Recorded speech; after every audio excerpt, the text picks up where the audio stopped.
Please, Chukwudi, listen to me. Avoid that room, okay? It's for your own good. All they want is money and help without asking questions. And every Thursday night, a black SUV would come. Men in dark clothes would enter the house. No greetings, no laughter, only whispers. By morning, they would be gone. And Madame Remy would look younger, her skin tighter, her smile brighter. To be rich, you have to do anything to get the dolls. If they are full, I will use them. Chukwudi, he began losing weight. Customers complained he looked tired. His hands sometimes shook when counting money. His reflection in the mirror scared him. His eyes looked older, darker, like life was being sucked slowly. One evening, he overheard two housemaids whispering in the kitchen. Is this one the next? Shh, don't let her hear you. The last boy didn't last up to 1 year. They said he entered the forbidden room and never came out.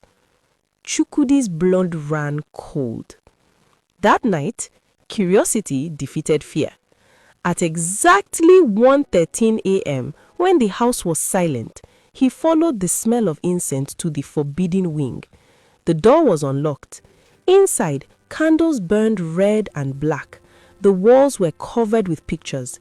Young men, dozens of them, all smiling, all looking hopeful, all dead. In the center of the room was a large mirror. But when Chukwudi looked into it, his reflection didn't move. Instead, it smiled back at him. Behind him, a familiar voice whispered, I told you not to come here, Chukwudi. He turned slowly. Madame Remy stood there, eyes glowing unnaturally, her voice no longer soft. Every boy I help pays eventually.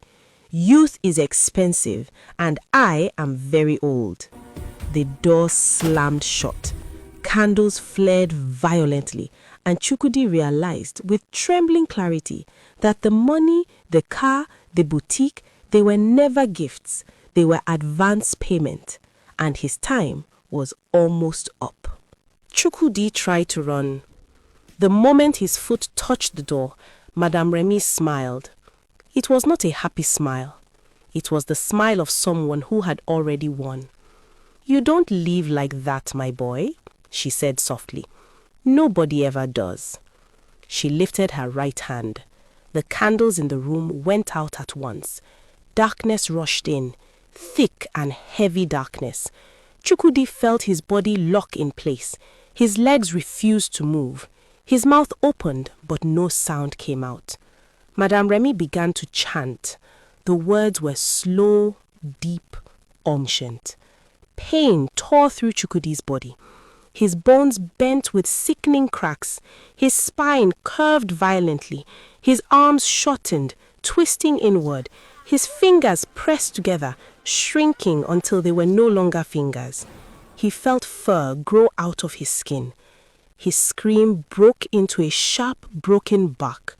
When the pain stopped, Chukwudi was no longer a man. On the cold floor stood a small brown dog, shaking uncontrollably. His mind was still human, his fear was still human, but his body was gone. Madame Remy crouched in front of him and stroked his head slowly. You'll make a good guard, she whispered. Faithful, silent, forgotten like others.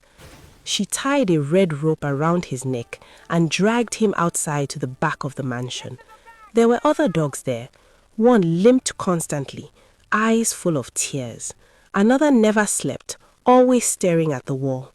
They didn't bark much. They only cried, softly, like men who had given up. Days turned into weeks. Chukwudi slept on cold tiles, ate leftovers, watched Madame Remy grow younger every time strange men visited at night.